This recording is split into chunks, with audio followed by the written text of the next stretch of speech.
There is nothing wrong with your internet. Do not attempt to adjust your settings. We are controlling the podcast.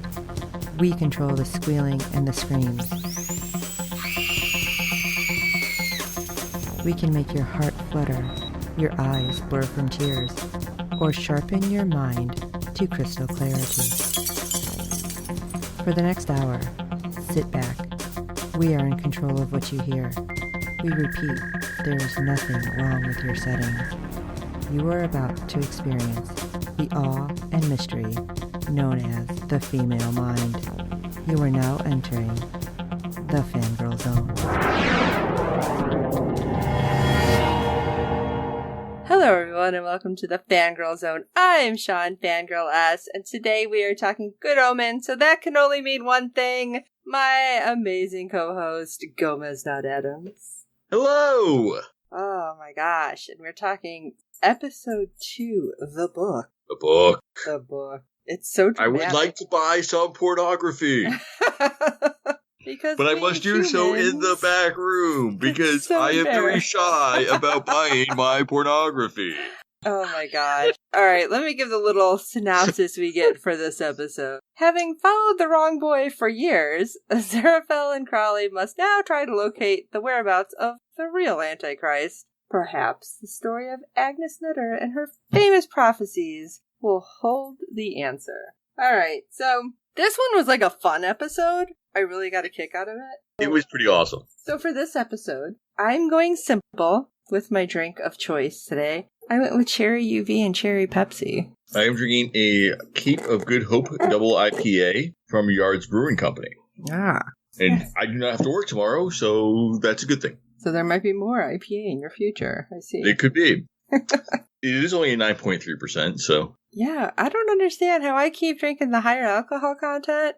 I mean, I don't think UV has that high of a content, but who knows? Anyway. Alright, so this was fun, yes, when we start with John Hamm being so dramatic as Gabriel. And we get to see Aziraphale's bookshop. Yes. Now, I did not catch it, and I did not rewind to pause it. What was the book that Gabriel was carrying? I don't think it was it was just a prop. Oh, okay. What's more interesting is if you're paying attention, you can actually spot Terry Pratchett's hat and scarf. Oh my gosh, I did not pay attention. I'm going to have to go back. In the shop. So, I mean, it was definitely highlighting the fact that, you know, even though Terry Pratchett is no longer with us, sadly, his presence was very much still a part of this endeavor. And by the way, I did find out because I grabbed Jessica and I'm like, what the hell was the TARDIS thing, or the Doctor Who thing? The license plate on Crowley's car.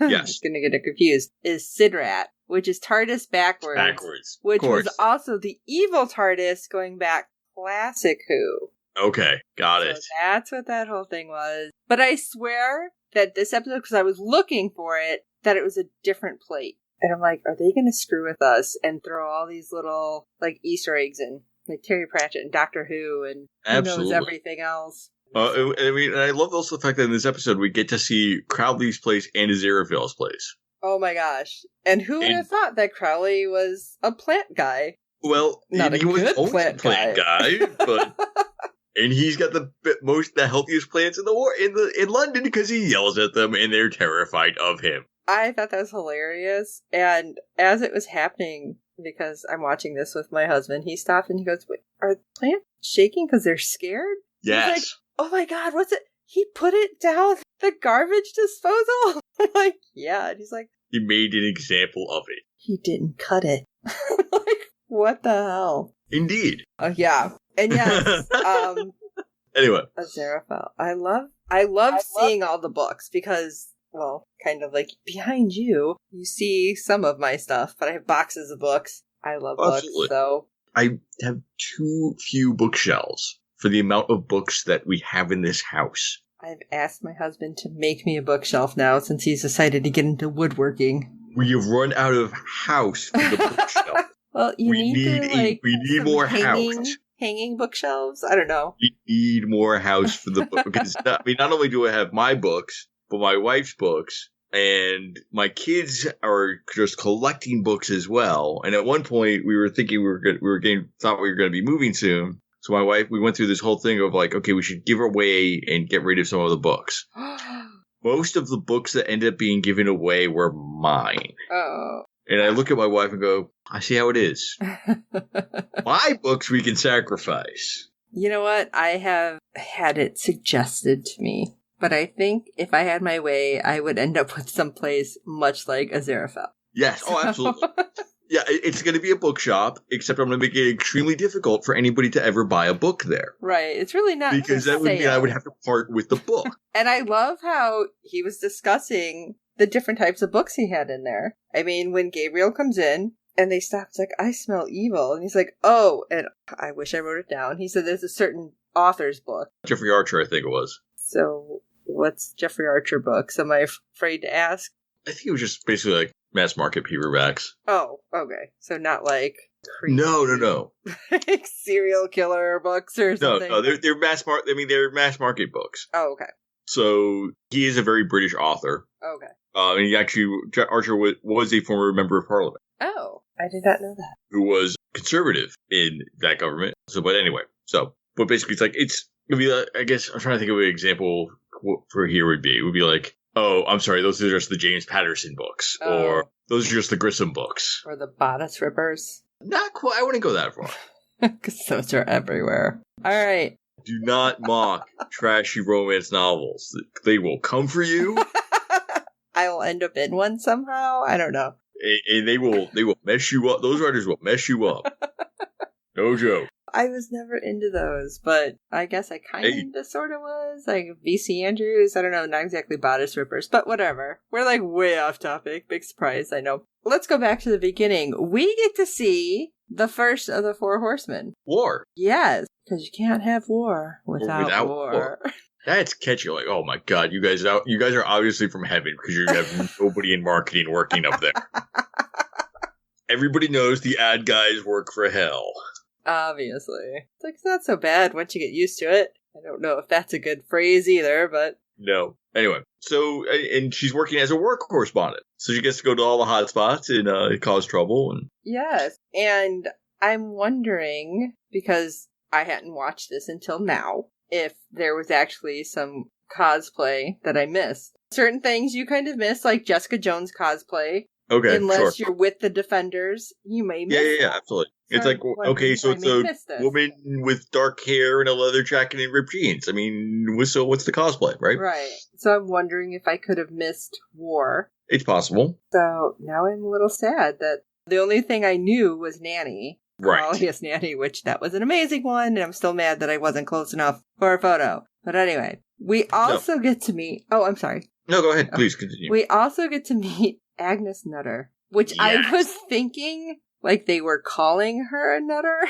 No, that's that wasn't her name. And then, as they kept going with the moment, I'm like, oh, okay, I get it now. An anathema device. Oh, thank you for saying that name, because that is not going to come out right at all. One thing that I really appreciate about this, and I actually got to go to a talk with Neil Gaiman earlier this year, and he talked about that particular scene with the nice and accurate prophecies of Agnes Nutter and her death scene. Mm-hmm. And originally, the BBC was arguing, we'll do it like a woodcut animation piece. Okay. Instead of actually doing, because it's going to cost so much money to shoot this relatively minor scene. And Gaiman said, and I thought about it, and then I thought about what Terry would say, and he would say, no way in hell, we have to do it with actual actors, and and he's like, no. And so there was a whole back and forth between Neil as showrunner and the BBC as the people with the money about how this scene was going to play out in this. And I really appreciate the fact that he got the scene that he wanted and that he thought Terry Pratchett would want into this show and fought for that. I liked the way they did it. And obviously, not knowing the book, we know that's the premise, guys. It was not what I expected. I knew that was coming. So having read the book. I did like the way it went, and she's a soothsayer, and I love the townspeople who are telling the witch hunter general, "Thou shalt not commit adultery, Pulsifer." Right. Like, what?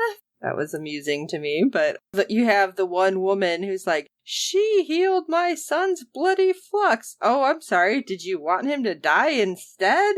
She pricked me with her pin and it healed my arthritis. You're like, well, did it heal your arthritis? Well, yes.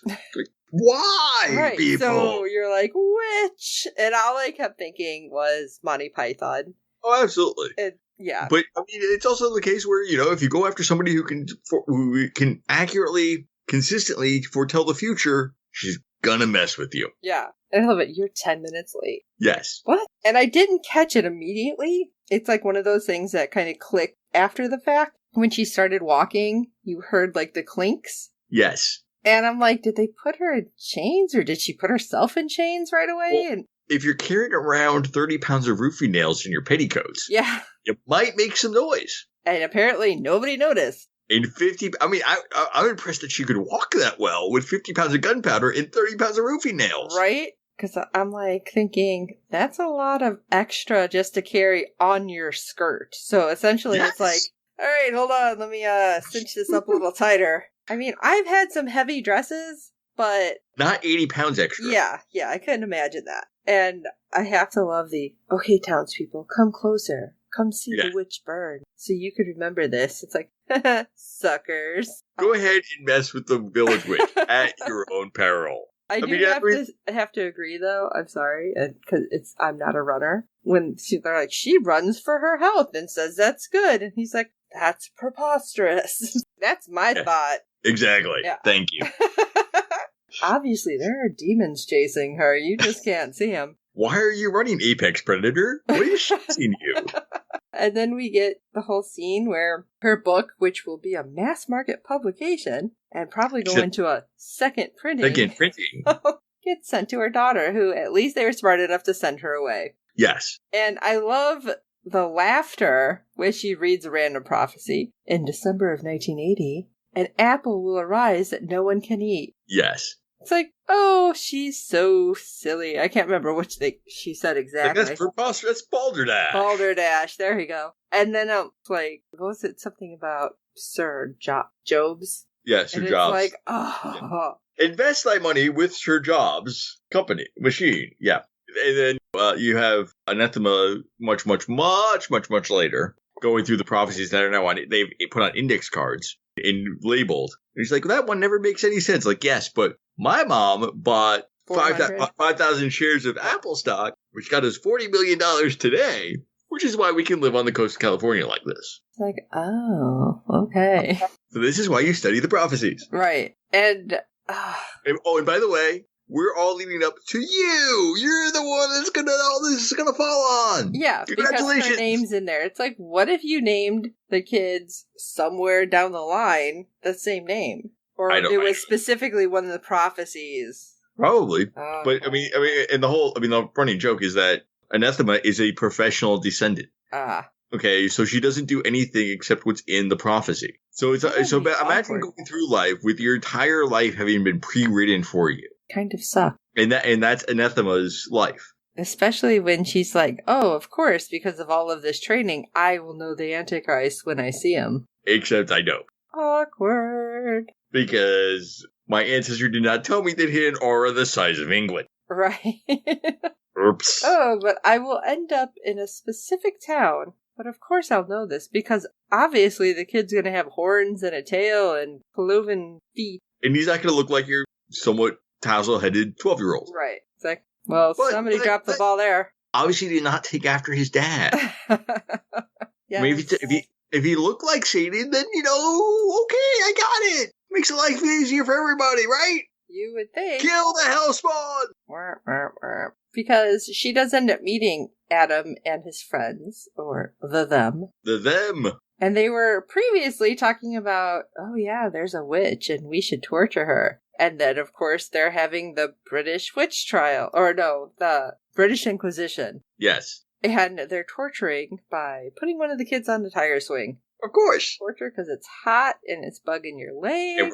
And we're going to spin you around and make you all dizzy. Right. It's like, because right now I just want to get on the tire swing because it looked kind of cool. Well, when you're 12, what do you know? Right. And they're not vindictive kids. I mean, yeah, sure, they get into trouble and stuff, but no more so than your average 12-year-old. I love the fact that they think she's a witch, but they don't know that she's the one that they think is a witch. Yes. It's just whoever moved in. Yeah, exactly. Yeah, and the nonchalant. So, have you seen any beasts around here? Yeah, dog. It's like, yeah, that little Jack Russell looks terrifying. It can't be that bad. Yeah. So Womp womp.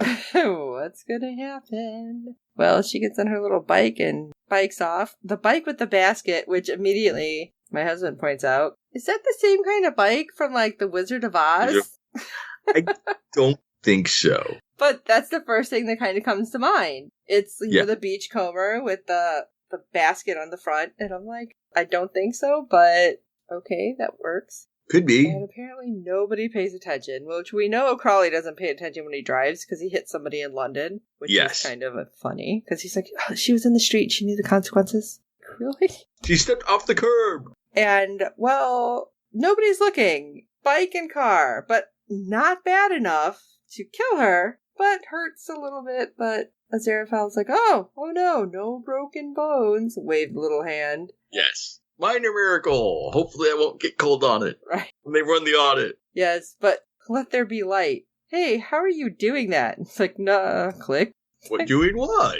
I don't know what you're talking about. Must have been a concussion with that bright light that you suddenly seen. You're dazed, that's all.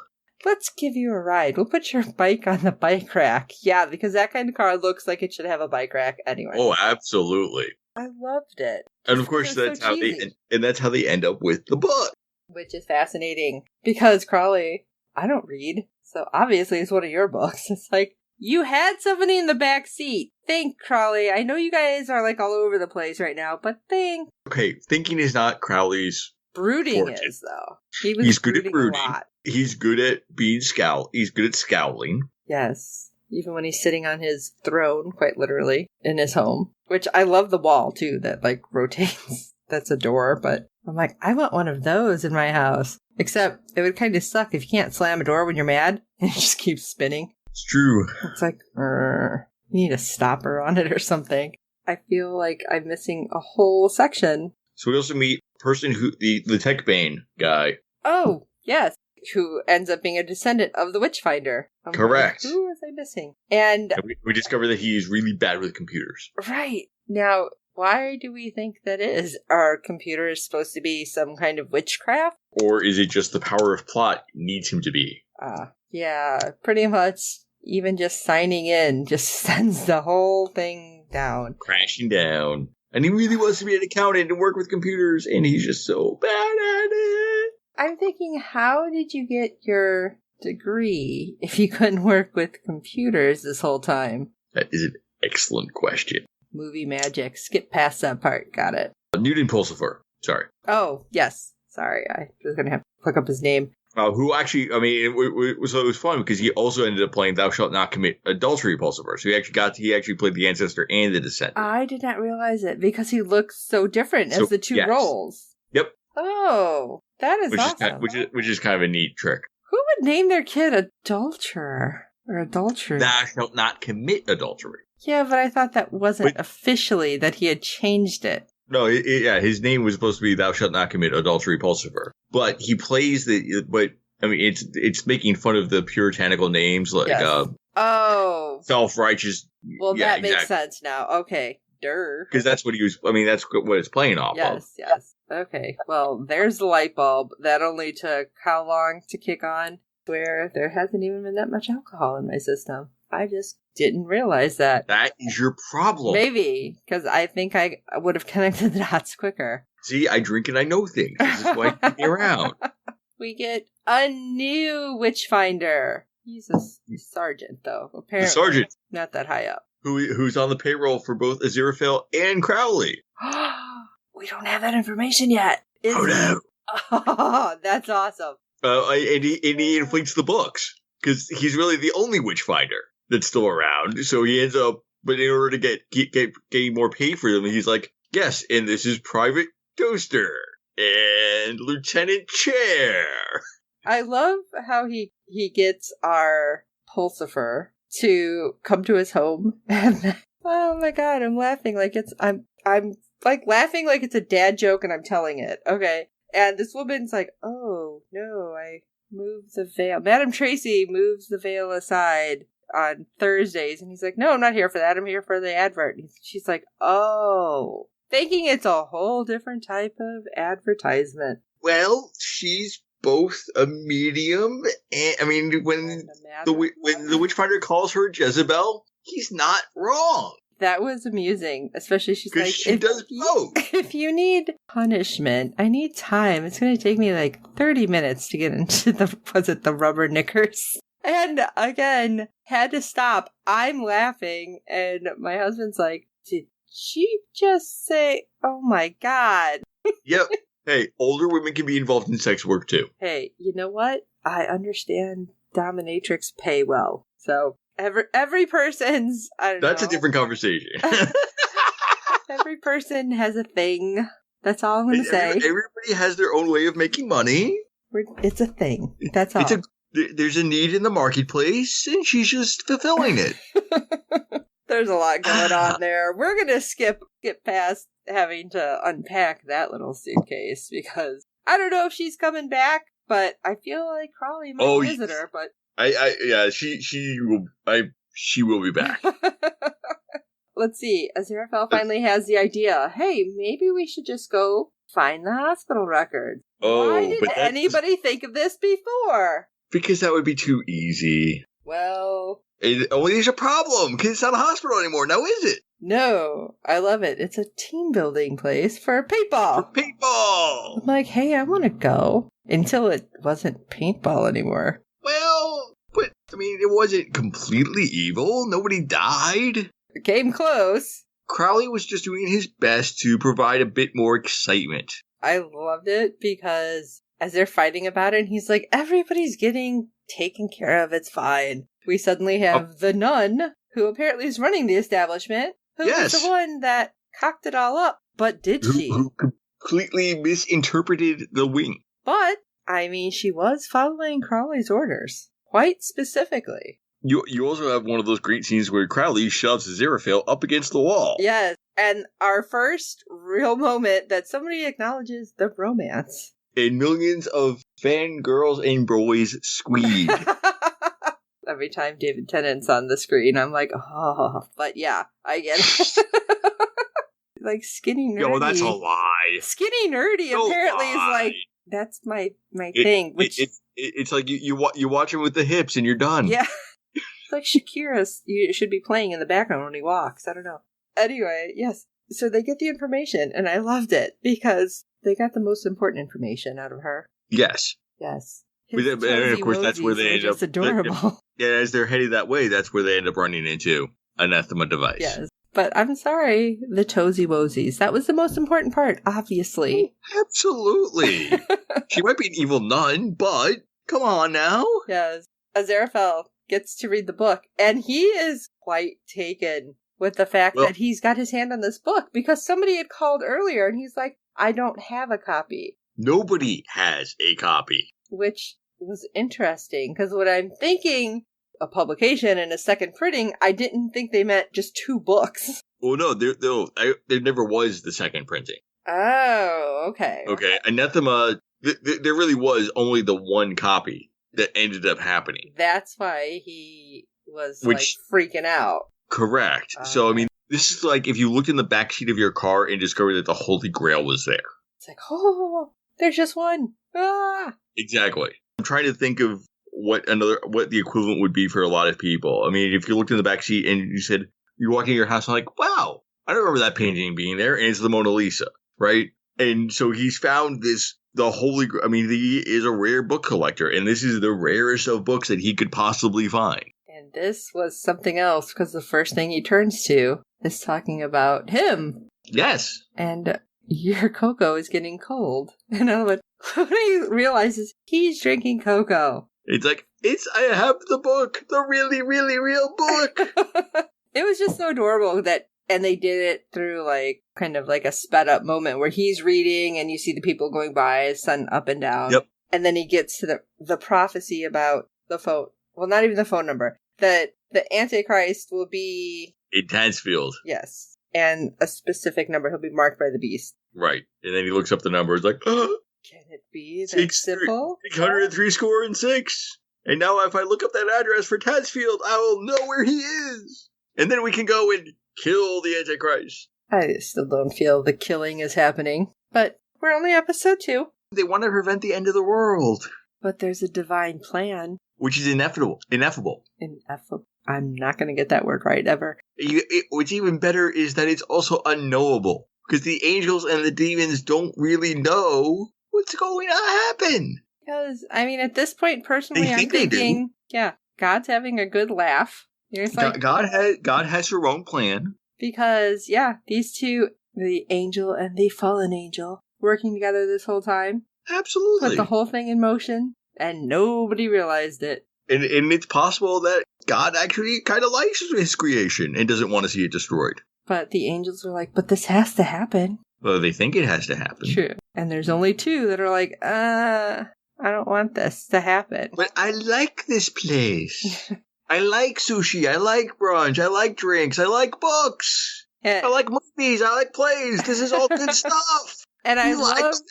Hell sucks! I love that they keep pointing out, like, they go for food. Second time in 2 episodes. And you never see Crowley eating. Well, I'm going to throw this out there because I seen it, I believe it was on Tumblr, that the theory is, wherever they go, Crowley inhales his food really fast because he doesn't really care. He's more about the drink. Then he's like, oh, okay, food, drinking. Whereas Aziraphale is enjoying every bite. And that's why you always see him eating and Crowley looking irritated like, hurry up and finish.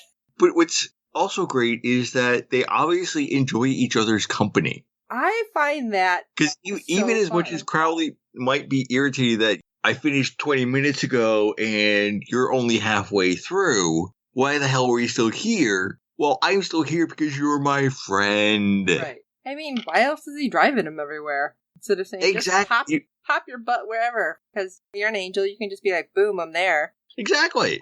But maybe, I mean, they do have mortal forms that they can't just do that. But again, I think it's great to see that kind of friendship and relationship being depicted on screen. And I think that so many people are taking this, like, close friendship, and they're like, nope, we're shipping them right away. Okay, to be fair, there's a lot to ship.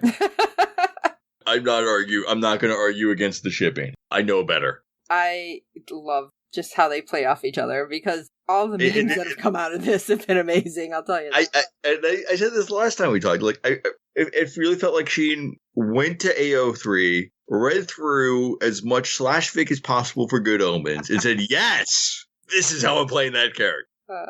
So I am not disagreeing at all. And anybody who listened to some of the older podcasts that we've had that has had Jessica on it, Jess reads a lot of fanfic. She does this for us a lot of times. So she said, even now, there's a whole lot out there. Oh, absolutely. So one of the other things was that Crowley was based off of Gaiman. Oh, okay. In a lot of ways. And he talked about how it was when he was first writing him, it was sort of the awkward, not sure of himself, finding his way kind of person, right? Okay. And Pratchett said that's great, but here's what it's missing. It's how people see you, which is this kind of aloof, too cool person, because that's how Gaiman could come across to people as. Mm-hmm. Even though internally he was a mess of nerves, his outward persona was that he was just this really cool, kind of hip, new on the scene writer at the time. Okay. And now looking back some years lalater, going, wow, I was kind of an asshole. But being able to recognize that in Crowley. And yes, Crowley has his insecurities and everything else, but he still has that. I mean, I love how Tennant can pull off the shades and the tattoo and the swagger. And if you saw that person walking down the street, you're going to think one of two things. That person's so cool, I can never talk to them. Or should I be calling the police? I don't know about the second part, but I'd be like, oh my God, he must be like somebody. And I just don't know. Yeah. So that's what I would be thinking personally. But it's like he's got to have an entourage around here somewhere, right? Which I feel like that somehow led to the fact that he's big into Velvet Underground. And Aziraphale thinks they're bebop. Oh.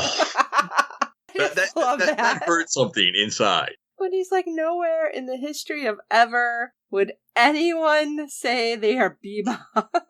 What I thought was fun, and I don't know if this was planned, because you had in the Good Omens season 2 where they had to steal Lou Reed's jacket. Oh, American Gods. American Gods, Yes. season 2. Yeah, where they had to steal Lou Reed's jacket, and Lou Reed, of course, was the founder for the Velvet Underground. See, another Easter egg, I think. So I don't know, sure, I'm not quite sure how deliberate that was, but I thought that was a nice nod to that. I like it. I did find, in searching the interwebs with reviews, this one came from Vulture, that they have, at the end, there's a famous Anton Chekhov quote. If you have a thunder gun of Witchfinder Colonel Dalrymple hanging on a wall in the second episode of a miniseries, it will be fired before the final episode, otherwise it shouldn't be there at all. Oh, they're right. So, They're not wrong. I'm assuming this is going to be fired, which I won't know till I get there, because I am one episode at a time, people. But I love that they threw Anyway, I really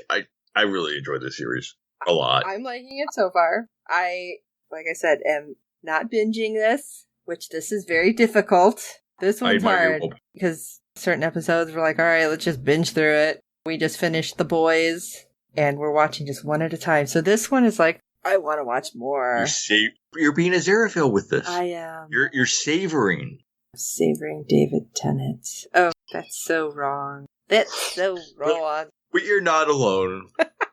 That's why his lines are always crazy at every con that you find him at. So, oh my gosh, this was great. I love this episode, though. It had a great flow to it, I felt. And we're getting all these pieces that are starting to fall into place. And all these people that are kind of like finding their spot. Where will everyone end up? I mean, it's you're not getting slammed with the entire cast in episode 1. Right. And then trying to figure out, okay, so I got 30 seconds with this person. Who the fuck are they?